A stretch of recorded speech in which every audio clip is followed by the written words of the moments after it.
सभी को जय सिया राम। रामचरितमानस बालकांड दोहा संख्या 31। तुलसीदास जी कहते हैं राम कथा के विषय में कि राम कथा मंदाकिनी चित्रकूट चितचारु तुलसी सुभग स्नेह बन सिय रघुबीर बिहार। सब कुछ कह दिया तुलसीदास जी ने इस दोहे में। आगे कहते हैं रामचरित चिंतामणि चारु संत सुमति सुभग सिंगारू जग मंगल गुण ग्राम राम के। देखिए, जब समझ के चौपाई पढ़िए तो बहुत उसमें अर्थ व्याख्या करने की जरूरत नहीं होती, सब कुछ समझ में आने लगता है। जन मंगल गुण ग्राम राम के दान मुकुट धन धर्म धाम के। सदगुरु ज्ञान विराग जोग के विबुध वैद भव भीम रोग के। संसार के जितने भी प्रकार के रोग हैं उन सबके लिए देवताओं के वैद्य के समान है। क्या? रामचंद्र का चरित्र और रामचंद्र जी के गुणों के समूह। जननी जनक सिय राम प्रेम बीज सकल व्रत धर्म नेम के। सभी प्रकार के धर्म व्रत नियम का बीज है राम के गुण समूह और राम का चरित्र, और सीता राम के लिए प्रेम उपजाने के लिए माता पिता के समान है। माता पिता से ही संतान उत्पन्न होती है, तो सीता और राम ऐसे माता पिता हैं जिनसे सीता और राम के लिए प्रेम उत्पन्न हो सकता है इन चरित्र को सुनने से। समन पाप संताप शोक के प्रिय पालक परलोक लोक के। सभी तरह के पापों के कारण जो शोक और संताप मिलता है उनका शमन करने वाले हैं, और इस लोक और परलोक दोनों में प्रेम पूर्वक पालन करने वाले हैं। माता पिता का कर्तव्य क्या होता है? माता पिता का कर्तव्य होता है कि अपने बच्चे का अच्छी तरह से पालन पोषण करें। और जब हम कोई बीज बोते हैं तो भी हमारा कर्तव्य हो जाता है कि हम उसका पालन पोषण करें। तो जिस भी रूप में हम राम को माता पिता की तरह मान रहे हैं, तो हमारे हृदय में सीताराम के लिए प्रेम रूपी संतान उत्पन्न होगी, और बीज सकल व्रत धर्म नेम के। और इस संसार में आकर के हम व्रत धर्म नियम का पालन करना चाहते हैं, तो सबका बीज ये राम के गुण और राम का चरित्र ही है। सचिव सुभट भूपति विचार के, इसका अर्थ व्याख्या पूरी हम कल कर चुके थे अच्छी प्रकार से। कुंभज लोभ उदधि अपार के काम कोह कलिमल करिगन के हरि सावक जन मन बन के। अब राम की कथा का जो सबसे महत्वपूर्ण भाग है वह है राम का वनवास, जो राम को राम बनाता है। नहीं तो कितने ही राजा आए और चले गए, सभी अपने अपने उत्तराधिकारी हुए अपने पिता के। जहां उत्तराधिकारी हुए, उत्तराधिकार पा करके अब अच्छे से राज्य का संचालन किया। जहां अधिकार नहीं मिले वहां पे युद्ध आदि किया। युद्ध आदि करके या तो जीते या हारे। अनगिनत राजा होंगे ऐसे, पर राम को, राजा राम को राम जो बनाता है वो उनका वनवास काल बनाता है। उनको वनवास जो मिला, जिस तरह से मिला वो, और फिर वनवास में जिस तरह से उन्होंने अपना जीवन जिया वह उनको राम बनाता है। तो उसी के लिए तुलसीदास जी लिखते हैं कि काम कोह कलिमल करिगन के हरि सावक जन मन बन के। हर व्यक्ति के मन में एक वन बसा हुआ है। देखिए, बहुत अच्छे से समझ लेंगे अगर आप वनवास को जीवनवास में के समझने का प्रयास करेंगे। हम लोग कहाँ आते हैं? जीवन में वास करने। और जीवन क्या कह रहा है? वन। वन में क्या है? कोई सुविधा नहीं है। आपको सब कुछ वन में खुद करना है। कुटिया भी बनानी है तो खुद बनानी है। पानी भी लेना है तो जाके ढूंढना है कहाँ पानी मिलेगा, लेके आना है। आ, भोजन है तो वो भी मौजूद है वन में, लेकिन ढूंढने आपको जाना पड़ेगा। जिसके लिए तुलसीदास जी कहते हैं सकल पदार्थ है जग माही कर्महीन नर पावत नाही। तो ऐसा ही तो वन है, ऐसा ही जीवन है। तो अगर हम अपने जीवन को ही वन मान ले तो हमारे लिए उदाहरण क्या हो जाता है? राम का वनवास काल। इस जीवन में हमें कुछ मिलता नहीं, हमें सब खुद खुद खुद ही जुटाना पड़ता है, जन्म मिल जाता है बस। तो इसीलिए उन्होंने जन्म करा दिया इस जीवन में राम सीता के द्वारा, कि उनको माता पिता मान लिया। और वन के लिए बीज भी आवश्यक है, चाहे वो कौन बीज बो रहा है कोई नहीं जानता है। इतना बड़ा वन जो खड़ा हुआ है उसका बीजारोपण किसने किया है कोई नहीं जानता है। तो इतने बड़े संसार में इतने जीवों का बीजारोपण किसने किया है कोई नहीं जानता है, और सबका पालन पोषण वो कर। वही यहाँ पर फिर कह रहे हैं, जब आप जीवन में आ गए, यानी वन में तो आ ही गए, अब वन में आ गए तो वन में आके मन भरमाता है। तो उस जो जन मन का वन है, वहां पर जो काम और क्रोध रूपी कलयुग के मल के रूप में हाथी इधर उधर फिरते हैं। अब हाथी को दोषों का प्रतीक माना गया है। वो काला भी होता है, बड़ा भी होता है, और उसका शिकार कौन करता है? वो किससे डरता है? वो सिंह के बच्चे से भी डरता है। वही यहाँ पर कह रहे हैं कि जो जन के मन का जो वन है, उसमें कलयुग के मल के रूप में काम और क्रोध जो हाथी बन के विचरण करते हैं सारे समय, उनके लिए ये सिंह के शावक के समान है। ये बड़ा सुंदर आप लोगों को उसमें भी सुनने को मिलेगा अयोध्या कांड में, कि किस प्रकार प्रेम जब उत्पन्न होता है ना, तो पहले शिशु की भांति होता है। ये सीता और जनक संवाद जब है वन में, जब चित्रकूट में मिलने गए हैं भरत जी के समय, उस समय जनक जी का बहुत सुंदर संवाद है कि किस प्रकार उन्होंने सीता के मन में राम के प्रेम को शिशु के रूप में देखा। फिर धीरे धीरे धीरे जितना साथ रही हैं, फिर वो शिशु रूपी प्रेम जो है धीरे धीरे कितना बलवान होता गया है, कितना विशाल होता गया है।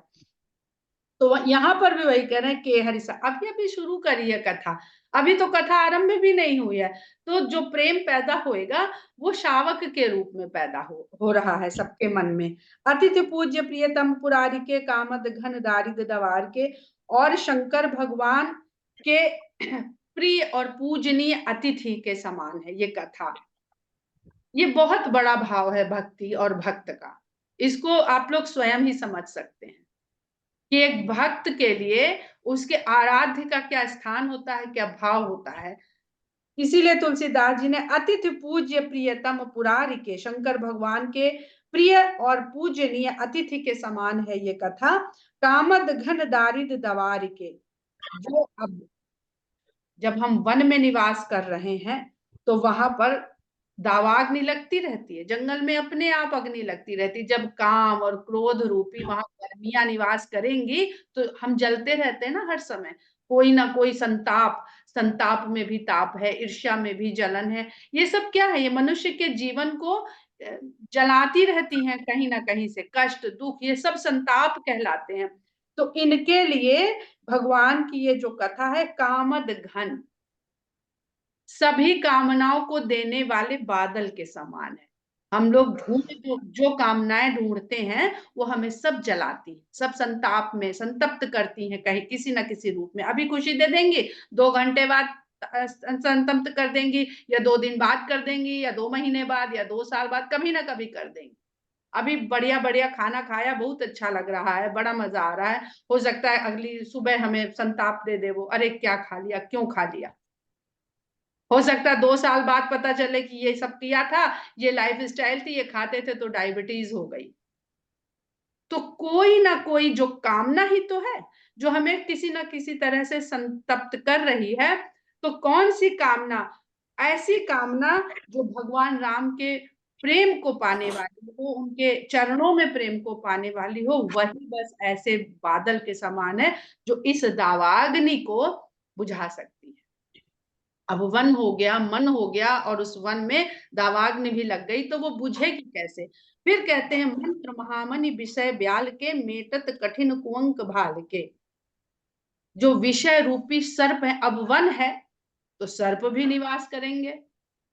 तो जो विषय रूपी, विषय कामनाएं हमें अपनी ओर खींचती हैं और डसती रहती हैं, जब हम उनसे डसवा रहे हैं खुद ही अपने आप जा जाके, तो धीरे धीरे हमारे भीतर विष व्याप्त होएगा कि नहीं होएगा? और स्लो पॉइजन, एक विषय का एक पॉइजन स्लो, दूसरे विषय का दूसरा स्लो पॉइजन, धीरे धीरे हम खुद ही अपने डंक मरवा रहे हैं उन विषय रूपी सर्प से। तो वो जहर चढ़ाते तो जा रहे हैं, उतरेगा कैसे? उस विष को उतारने के लिए राम नाम का मंत्र ही महामणि के समान है, जो इन सभी विषय रूपी विष को उतार सकता है। और मेटत कठिन कुअंक भाल के, और हमारे भाल पे, जिसको हम तकदीर कहते हैं, किस्मत कहते हैं, कि भाई माथे का लिखा अंक है, अंक ज्योतिषी होती है ना, जो आपका भाग्य लिखते हैं, तो जो माथे पे मस्तक पे लिखे हुए बुरे अंक, बुरी तकदीर जो छप गई है, लिख गई है, वो सबको मिटा सकते हैं, कठिन से कठिन अंक को मिटा सकते हैं। ऋतु आलोचना कर लीजिए अपने आप को प्लीज। हरण मोह तम दिनकर कर से, मोह रूपी अंधकार को हरने के लिए सूर्य की किरण के समान है। अब यहाँ से अगले तक जाने में आप देखिएगा कि किस प्रकार कौन सी किरण, जब आप अंधकार में हैं तब भगवान का नाम, भगवान का चरित्र आपके लिए दिनकर है, सूर्य की किरण है। और जब आपको शीतलता चाहिए तो चंद्रमा की किरण है। इसको भी अभी हम लोग वहां पहुंचेंगे तो समझेंगे। अभी यहाँ पर ही रहते हैं कि हरन मोह तम दिनकर कर से, मोह रूपी अंधकार को हरने के लिए सूर्य की किरण के समान है।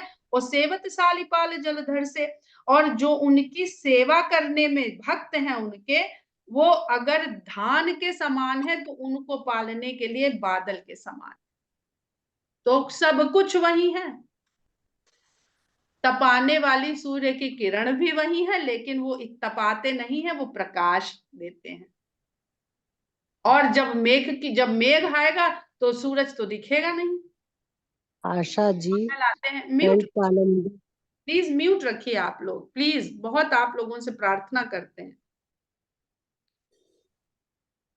जब मेघ आते हैं सावन भादों के, जब धान की सिंचाई की आवश्यकता होती है, तो कई कई दिन हो जाते हैं और सूर्य के दर्शन नहीं होते हैं, तब भी वो है, तब वो मेघ के समान है, जो उस धान को पालने का, बढ़ने के लिए वर्षा के रूप में आते हैं। अभिमत दान देव तरुबर से, सेवत सुलभ सुखद हरिहर से। जो भी मनुष्य के मन वांछित वस्तुएं हैं उनको देने के लिए कल्प वृक्ष के समान है। जैसे कल्प वृक्ष से जो मांगो वो मिल जाता है, वैसे ही भगवान का चरित्र है।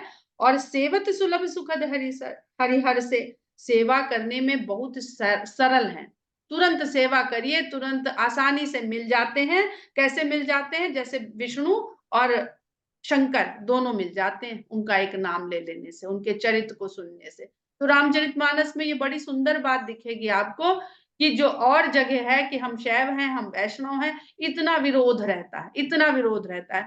तो तुलसीदास जी ने इस विरोध को एक रूपता में बदल दिया है। सुख भी शरद नभ मन उडगन से, और जो सुंदर कवि हैं उनके, जो शरद के समान, जब शरद का आकाश होता है, वहां पर सबसे अधिक तारा समूह दिखते हैं। जब शरद ऋतु में चंद्रमा सबसे अपनी पूर्ण अवस्था में होता है, तो सबसे अधिक आकाश में उस समय तारे दिखाई देते हैं। तो कवि हैं, क्योंकि शरद का चंद्रमा तो स्वयं भगवान है, लेकिन जो कवियों का मन है, जो भगवान की उस कथा को, उस यश को, उस कीर्ति को किसी न किसी रूप में रचना चाहता है, तो वो सब तारामंडल के समान है, वो सब दिखाई देते हैं, सब चमकते हुए मिलते हैं। राम भगत जन जीवन धन से, और जो राम के भक्त हैं उनके लिए तो वो जीवन धन के समान है। तो कोई भी रूप इस संसार में उनके भक्त ले ले, या सृष्टि में जितनी भी वस्तुएं हैं उन सबके लिए सब कुछ देने वाले भगवान राम ही हैं। सकल सुकृत फल भूरि भोग से, जग हित निरुपधि साधु लोग से। जितने भी पुण्य कर्म इस संसार में आ करके करे जाते हैं, और उन पुण्य कर्मों का जो सुंदर भोग लेने की मनुष्य की इच्छा होती है, वो सारे सकल सुकृत फल भूरि भोग से, वो राम का चरित्र सुनना, सुन पाना ही सभी पुण्यों के फल का भोग रूप में प्राप्त होता है। जग हित निरुपधि साधु लोग से, जो संसार का हित करने वाले साधु लोग होते हैं, जो बिना किसी कारण संसार का कल्याण कर, वही साधु होते हैं। जैसे भगवान अहेतुक कृपालु कहलाते हैं, वो बिना किसी कारण के कृपा करते हैं, कोई लेने देने का भगवान नहीं रखते हैं कि तुम हमें ये दोगे तब हम तुम्हें। क्या दिया था भगवान को आपने जो इतना सुंदर शरीर मिला, इतनी सुंदर बुद्धि मिली, इतना सुंदर जीवन मिला, कुछ दे के खरीदा था? तो भी हम कहते हैं कि भगवान ये चढ़ा रहे हैं, ये कर दो, या ये हो जाएगा तो ये करेंगे, ये चढ़ाएंगे। तो पहले ये तो चुका दो, जो इतना सुंदर जीवन और तन पाया है, इसका पहले मोल चुका दीजिए। फिर जो दे, फिर कुछ बचे तो फिर जो दे पाना तब भगवान से सौदेबाजी कर लेना। पर ये इसीलिए कलिमल कहते हैं कि हम वही करेंगे जो हमने सीखा है। तो कहते हैं कि सेवक मन मानस मराल से, पावन गंग तरंग माल से। बहुत सुंदर ये चौपाई है कि सेवक मन मानस मराल के, सेवक के मन रूपी मान सरोवर में राजहंस के समान है। राजहंस केवल मान सरोवर में तैरता है क्योंकि वहां पर जरा भी दोष नहीं, कोई मल नहीं है। क्यों नहीं है? क्योंकि वहां सांसारिकता पहुंचती नहीं है। जिस दिन सांसारिकता वहां पहुंच जाएगी ना, वहां भी हम प्रदूषण फैलाए आएंगे, पॉलीथीन, टिन का डब्बा, चिप्स के पैकेट सब फेंके आएंगे। तो जो जो भक्तों का, भगवान के दासों का जो मन रूपी मान सरोवर है, जहां कोई मैल नहीं है, वहां पर विचरण करने के लिए राजहंस के समान है। पर वो मैल धुले कैसे? तो उसके लिए पहले पावन गंगा चाहिए जो सबको पवित्र कर देती है। तो पावन गंग तरंग माल से मन को पवित्र करने के लिए गंगा की तरंगों की मालाओं के समान है। अगर वो तरंगों की मालाएं नहीं होंगे तो गंगा चल के आगे कैसे पहुंचेगी? एक तरंग के बाद दूसरी तरंग जो बनती रहती है। और इसके पीछे पहले वो कह ही चुके हैं कि जल और लहर के बीच में कोई भेद है नहीं। अब ये गंगा और मानसरोवर, इसको बहुत ध्यान से अपने दिमाग में बैठा लीजिए। दोनों का संबंध भगवान शंकर से, दोनों का संबंध है। भगवान जब स्थिर अवस्था में, समाधि अवस्था में होते हैं तो कैलाश पर निवास करते हैं, वहां पर मानसरोवर है। और जब वो कथा कहते हैं तो वो कथा गंगा के रूप में भगवान शंकर के शीश से आगे आती है और पूरे संसार को पवित्र करती है। तो मानसरोवर पवित्र मन है, और इस जीवन में जो विचरण है वह गंगा है, भगवान राम की भक्ति है। जिस भक्ति रूपी कथा को शिव जी ने अपने शीश पे धारण किया है और अपनी वाणी के द्वारा माता पार्वती से कहते हैं, तो वो गंगा जो नीचे आ रही है सबका कल्याण करने के लिए, जिसको भगीरथ जी लेके आ रहे हैं, कोई ना कोई तो है जिसने वहां पर पार्वती माता को जब कथा सुनाई तो सुना, तो वो उसको आगे लाया, नहीं तो वहीं की होके रह जाती। तो ये हमारी जो भौतिक भौगोलिक गंगा दिख रही है वो गंगा भी है, और जो वैचारिक राम कथा की गंगा दिख रही है उस गंगा की भी यही बात हो रही है। तुलसीदास जी यूं ही नहीं इन प्रतीकों का इस्तेमाल कर रहे हैं। कुपथ कुतरक कुचाल कलि कपट दंभ पाखंड, दहन राम गुण ग्राम जिम ईंधन अनल प्रचंड। इस कलयुग में कपट, दंभ और पाखंड, तीनों शब्द देख लीजिए। कपट भी है, दंभ भी है और पाखंड भी खूब है।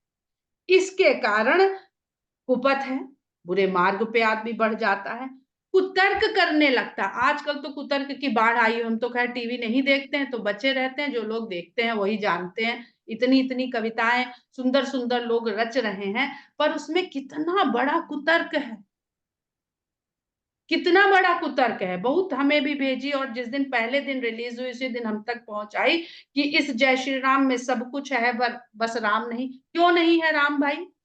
ये किसने तय कर दिया कि इस जय श्री राम में राम नहीं है? अगर हे राम में राम है, सिया राम में राम है, सीता राम में राम है, जय राम जी की में राम है, राम राम में राम है, तो जय श्री राम में जो राम है उसमें राम क्यों नहीं है? ये हमारी बुद्धि, हमारा कुतर्क, हमारी भेद नीति हमें बताती है कि मेरे राम में राम है, तुम्हारे राम में राम नहीं। तो इस तरह के कुतर्क, कुचाली, जो बुरी चालें चली जाएंगी, चली जाती हैं कलयुग में, उन सब को जला देने के लिए राम के जो गुणों का समूह है वो अनल प्रचंड के समान है। ये सब ईंधन है, ये जलने को तैयार बैठे हैं। आपको करना क्या है, राम के गुणों को समझ लीजिए और एक बस उसमें राम के गुण का वर्णन कर दीजिए, ये सारे के सारे कुतर्क जल के राख हो जाएंगे। हम लोग क्यों निरुत्तर हो जाते हैं? क्योंकि राम के गुणग्राम को न पढ़े हैं, न जाने हैं, न समझे हैं। आचरण तो जब होएगा तब होएगा, भगवान की कृपा होएगी तो आचरण भी हो जाएगा। पहले तो सुनने के लिए कृपा चाहिए, सुनने के लिए कृपा चाहिए, फिर समझने के लिए कृपा चाहिए, तब जाके बहुत सारे कथावाचक हमने सुने हैं जो बैठ के गद्दी पर कहते हैं कि राम कथा खाली सुनने के लिए है, आचरण के लिए नहीं है। ऐसा नहीं है। अगर हम ऐसा मानते हैं तो हम राम के इस धरती पे अवतरण का बहुत बड़ा घोर अपमान हम करते हैं। हमारी सामर्थ्य नहीं है, हम ये मानते हैं, लेकिन हम ये स्वीकार भी कर लें कि हम आचरण नहीं करेंगे, हम कर नहीं सकते हैं। वो शक्ति देने वाले वही हैं। रामचरित राकेश कर सरिस सुखद सब काहू, कहते हैं कि राम का चरित चंद्रमा की किरण के समान है, जो सबको ही सुख देने वाला है। ईंधन को जलाने के लिए अग्नि के समान है, अज्ञान को हरने के लिए सूर्य की किरण के समान है। सूर्य की किरण कह रहे हैं, सूर्य नहीं है, क्योंकि सूर्य राम स्वयं बन गए हैं। उन्होंने जितना भी तपना था खुद को तपा लिया है। मेरी आंख में आंसू आ जाते हैं जब हम इस बात को खाली कल्पना करने लगते हैं कि राम ने स्वयं को इतना तपा लिया है, इतना तपा लिया है कि इस संसार में किसी को सूर्य की तरह तपना न पड़े। उनके चरित्र रूपी किरण से ही लोगों को वो प्रकाश मिल जाए, वो सीख मिल जाए। और फिर कहते हैं रामचरित राकेश कर, उतनी भी सामर्थ्य नहीं है तो सूर्य की ही किरण तो जाकर के अंधकार, जो चंद्रमा स्वयं प्रकाशहीन है, जब उस पर पड़ती है तो वो किरण बन करके और शीतल होकर संसार को मिलती है। तो वो ये जानते हैं कि सूर्य की किरण में सह पाना इस संसार के मनुष्य के लिए संभव नहीं है, तो वो चंद्रमा की किरण बन जाते हैं। सूर्यवंशी राम स्वयं सूर्य होके रामचंद्र कहलाते हैं और सबको चंद्रमा के समान शीतलता वाली किरण प्रदान करते हैं अपने जीवन चरित्र के द्वारा। आवश्यकता है उस नाम से जुड़ने की। हमारी सामर्थ्य बस इतनी है कि हम उन गुणों को पढ़ें, समझें। सज्जन कुमुद चकोर चित हित विशेष बड़ लाभ। और सज्जन, जितने सज्जन लोग हैं उनका विशेष प्रकार से लाभ मिलता है, हित होता है, क्योंकि उनके जो चित्त हैं, जो मन से ऊपर चित्त होता है। किसी ने हमसे पिछले उसमें पूछा था कि मन, बुद्धि और चित्त में क्या अंतर होता है। तो मन, बुद्धि और चित्त, वो हमने लिख के भेजा भी था, किसे भेजा था हमें याद नहीं है। तो जो चित्त होता है वो चकोर की भांति है और कुमुद की भांति है। दो प्रतीक लेंगे तुलसीदास जी, कमल का और चकवे का, और कुमुद का और चकोर का। एक सूर्योदय के साथ खिलता है और एक चंद्रोदय के साथ प्रसन्न होता है। तो सबके मन को प्रसन्नता करने वाले और विकसित करने वाले भगवान है। जिसकी सामर्थ्य हो उनके सूर्य के समान तेज को ग्रहण कर ले, विकसित हो ले। जिसकी सामर्थ्य नहीं है वो उनकी चंद्रमा के समान शीतल। एक ही समय में वीरता और करुणा अगर कहीं देखने को मिलती है तो राम में। ये हम लोग बालकांड में ताड़का और अहिल्या के साथ देखेंगे। व्यक्ति में एक ही गुण होता है, विपरीत विरोधाभासी गुण किसी में नहीं होते हैं। आगे कहते हैं कीने प्रश्न जही भांति भवानी, जय विधि शंकर कहा बका। जिस प्रकार भवानी ने शंकर भगवान से प्रश्न किए और शंकर भगवान ने जिस प्रकार बखान करके उनको बताया, सो सब हेतु कहब मैं गाई, कथा प्रबंध विचित्र बनाई। वही सब कुछ मैं कथा का प्रबंधन करके, जो विचित्र बातें हैं उन सबको कथा का प्रबंधन करके मैं गा के कहूँ। जही ये कथा सुनी नहीं होई, जनी आचरज करे सुन कोई। जिसने पहले ये कथा न सुनी हो वो सुन करके आश्चर्य न करे। कथा अलौकिक सुनहि ज्ञानी, नहीं आचरज करहि अस जानी। क्योंकि ये कथा अलौकिक है और ज्ञानी लोग इस विचित्र कथा को जब सुनते हैं तो आश्चर्य नहीं करते हैं। नहीं आचरज करहि अस जानी, क्योंकि वो जानते हैं। ज्ञानी कह दिया उन्होंने कि जो आश्चर्य नहीं करते हैं। राम कथा के मिति जग नाही, अस प्रतीत तिनके मन माही। क्योंकि राम कथा कथा को कहीं भी सीमित नहीं किया जा सकता है। मिति शब्द जो है वो सीमित, उसकी कोई सीमा नहीं है। ऐसी प्रतीति, ऐसा विश्वास उन ज्ञानियों के मन में है, वो जानते हैं कि जितना कहा जा रहा है उतना ही नहीं है, अभी भी बहुत कुछ है। नाना भांति राम अवतारा, रामायण सतकोटि अपारा। क्योंकि राम के अवतार अनेक प्रकार से हुए हैं और उनके जो कथा कही गई है वो 100 करोड़ से भी पार है।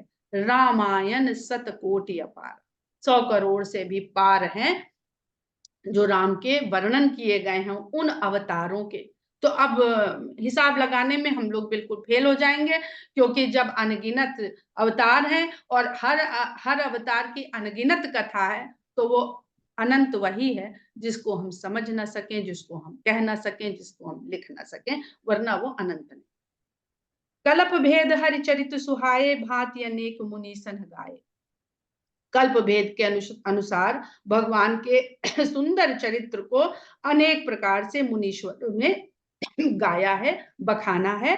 करिए न संशय अस उरानी, सुनिए कथा सादर रतिमानी। तो कहीं एक कथा सुनी, कहीं कुछ और सुन ली, कहीं किसी और में कुछ और पढ़ ली, तो उनको सुन करके अपने हृदय में संशय मत लाइए। सुनिए कथा सादर रतिमानी, केवल आदर सहित प्रेम के साथ उनको सुनिए।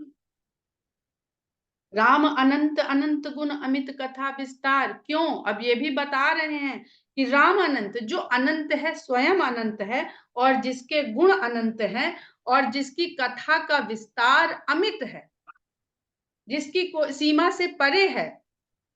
सुनिए आचरज न मानी है जिनके विमल विचार, जिनके सुंदर विचार है, निर्मल विचार है, वो लोग आश्चर्य नहीं करेंगे। हम लोग तुरंत भिड़ जाते हैं, ऐसा तो तुलसी रामायण में नहीं लिखा है, आपने कैसे कह दिया, या ऐसा वाल्मीकि रामायण में नहीं लिखा है, और कोट करने ले आते हैं, फोटो खींच खींच के या बढ़िया बढ़िया कोट करके, बहुत वीडियो आते हैं।